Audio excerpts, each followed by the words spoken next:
3-day fast. So you'd like to get to a level of 3 days of fasting and do it consistently and painlessly. Fasting is very good for flushing out toxins and bad cells. It also gives your digestive system a break from the constant flow of food. If you want to get to the top level of your health maintenance, fasting is a must for your health regimen toolbox. Well, if you don't like fasting or caloric restriction, you just won't be at the top of your health game. Not being at the top of your health game comes with overall health and aesthetics consequences.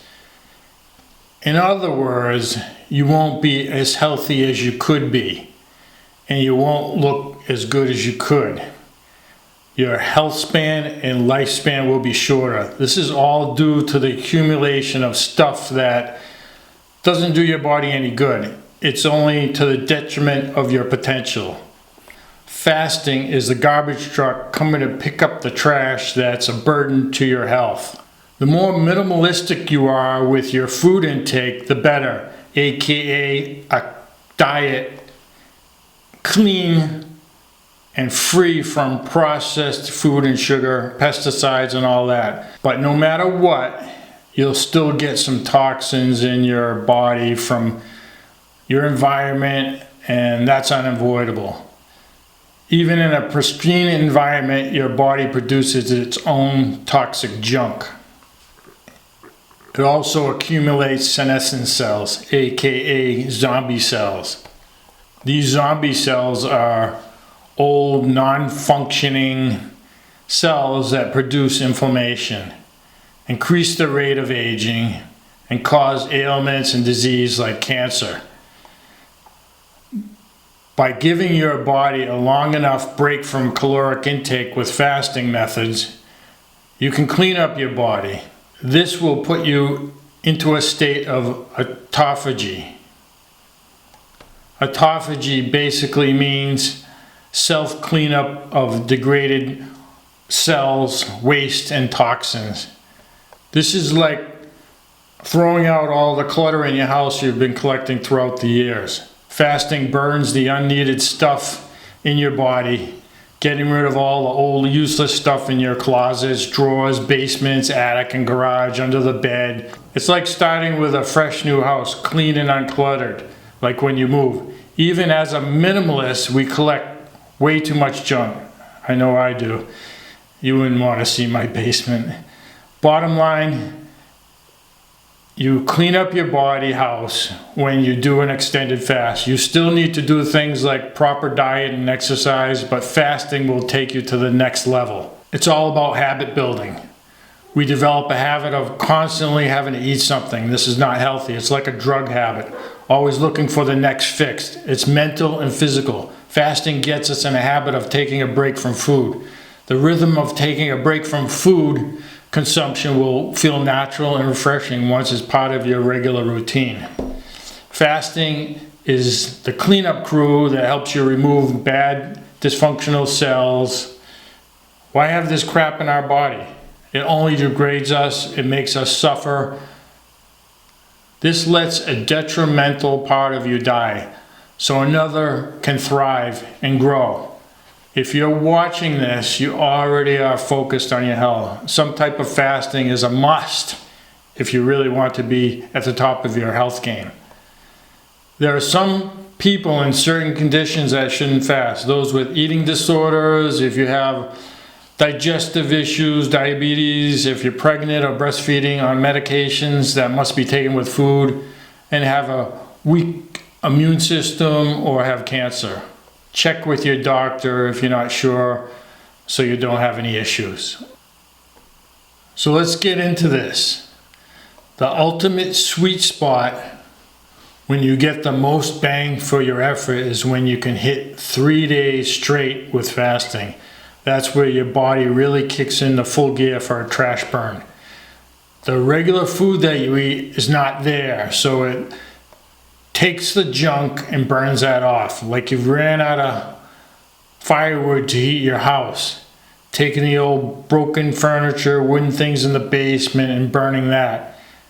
You'll still get great benefits from shorter duration fasts, but remember, 3-day mark of fasting, that's when you get a full throttle burn. I'll tell you how I scaled myself into a consistent 3-day fast schedule, how I started from zero fasting or any type of caloric restriction. Is it painless? No. But the more you do it, the less it'll bother you, and the reward is worth it. We have to be strong to the urge to need to pacify ourselves by constantly shoving food down our pie holes. We can eat good food, enjoy it, eat optimal foods in optimal amounts, and it will allow your intake to be as healthy as possible. We will be in the best health we can be. So, okay, here's where I started. Step 1, clean up the diet. Before I started fasting, I had been improving my diet over time. No more processed food, no added sugar, pretty much a clean omnivore, sort of like a Mediterranean diet. Meat, fish, eggs, a little dairy, lots of vegetables, and some fruit. I cut way back on alcohol to maybe a glass of wine every week or two. I also cut out bread out of my diet. That one hurt a lot because I love sourdough. So I'll consider my first step toward fasting was to clean up my diet. Everyone is different. Your diet may already be good or it may be total crap. But you just need to get to a healthy diet. It may be easy or not, but this is what you do before you start fasting. Otherwise, why bother? Anything processed should definitely be off the menu. It's just not good for you. There are many types of clean diets. Your diet should align with your health goals. You should enjoy your diet, whatever you're eating, so you can stick with it and not venture back to the unhealthy foods. Step 2, go from 3 meals per day to 2 meals per day, but also with 0 snacking. My second step into caloric restriction was cutting out my lunches and only eating 2 meals a day. I completely wiped lunch off my table. 2 meals per day became a regular thing. This actually gave me a lot more energy, so that was good.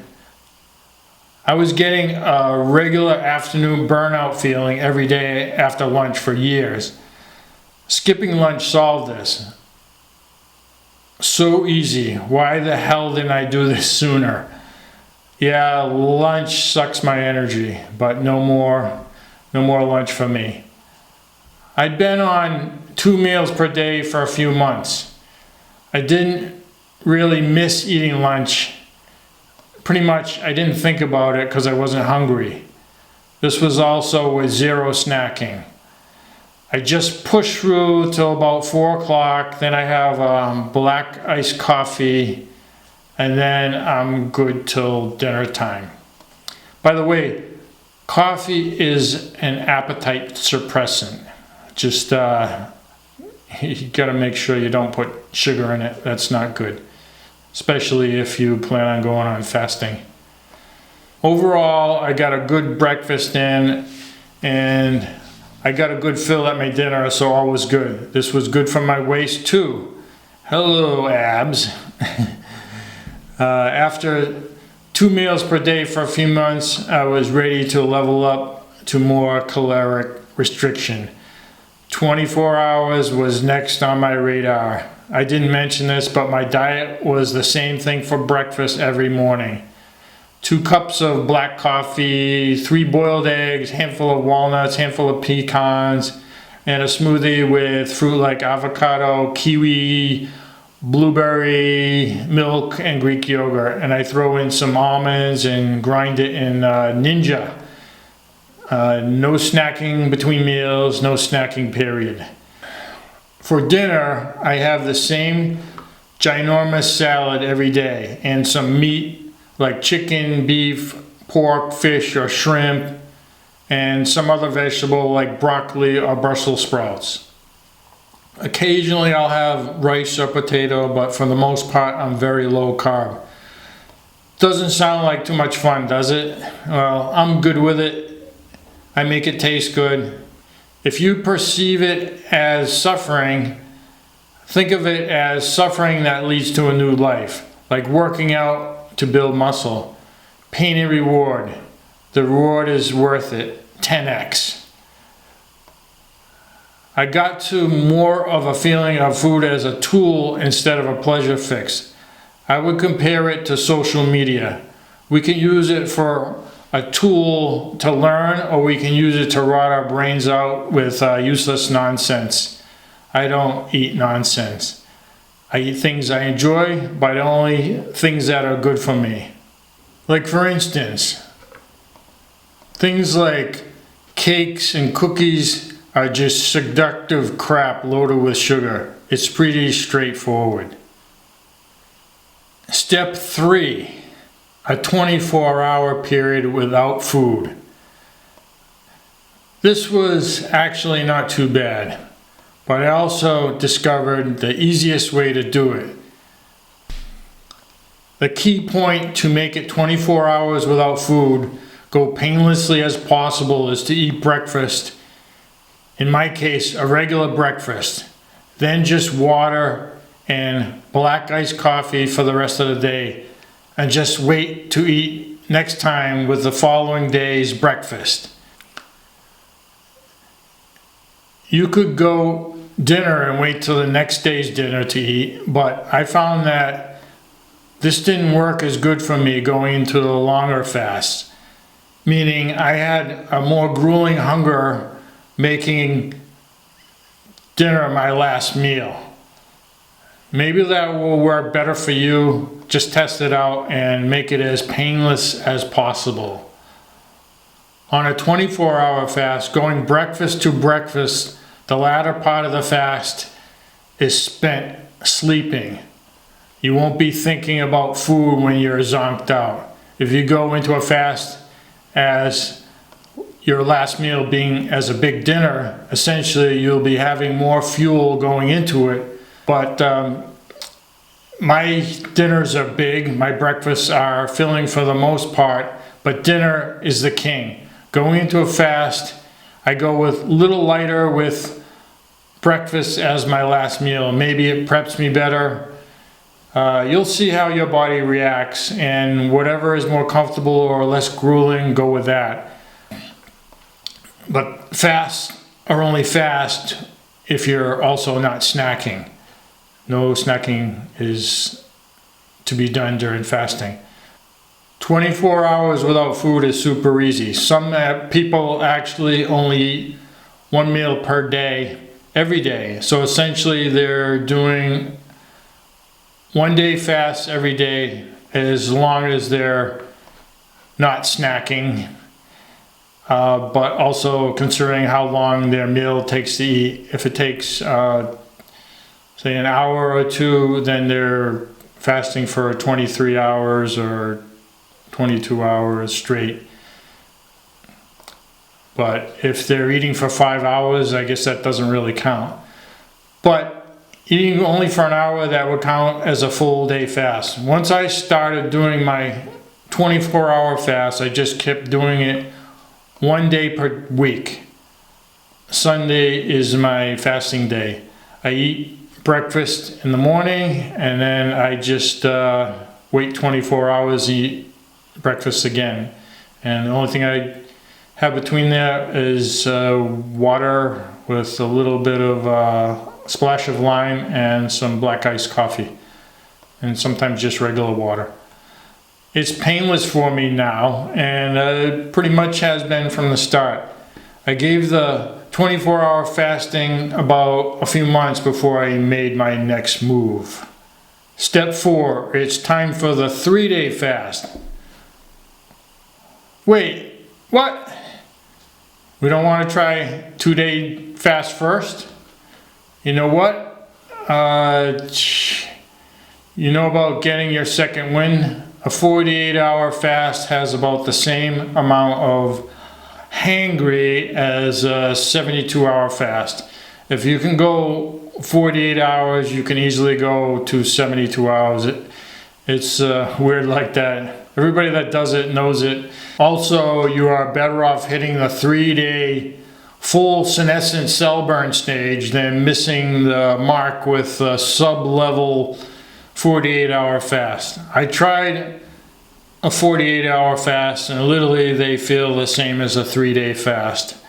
You just push through, get your second wind, and then you'll feel a sense of reward when you finish. You'll also feel your energy level going up as your primal instinct to hunt for food kicks in.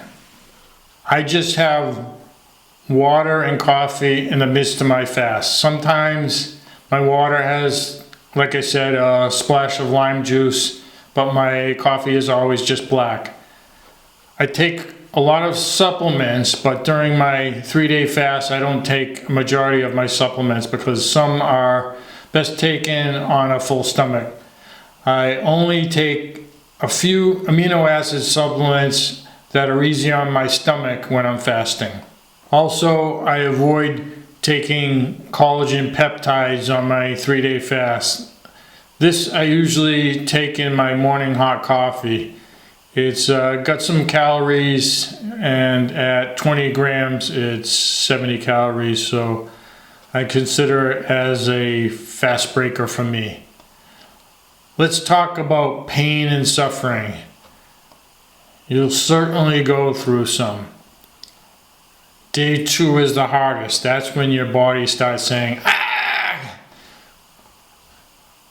Hopefully anyone you're living with is sensitive to the torture you're going through and tread lightly on your hunger. You'll have visual and scent cues that will trigger you. It always seems to happen intensely when you're on a long fast. Your neighbor decides to have a barbecue and the wind blows in your direction. Or you drive by a restaurant that billows with intensing scent. It just triggers your hunger. Or you're watching TV and a pizza commercial comes on. Or you're scrolling through social media and everyone's posting amazing food pictures. It's just torture. These visual cues are the worst. Whatever you can do to avoid the visuals, that'll help. Maybe don't watch TV or check your socials during this time, but I know it's hard because we're such social media driven society now. If you successfully made it through a 3-day fast, congratulations. It's a great testament to your commitment to optimal health. Going forward, my 3-day fasting schedule is once per month. The beginning or end of the month, depending on where the weekend falls.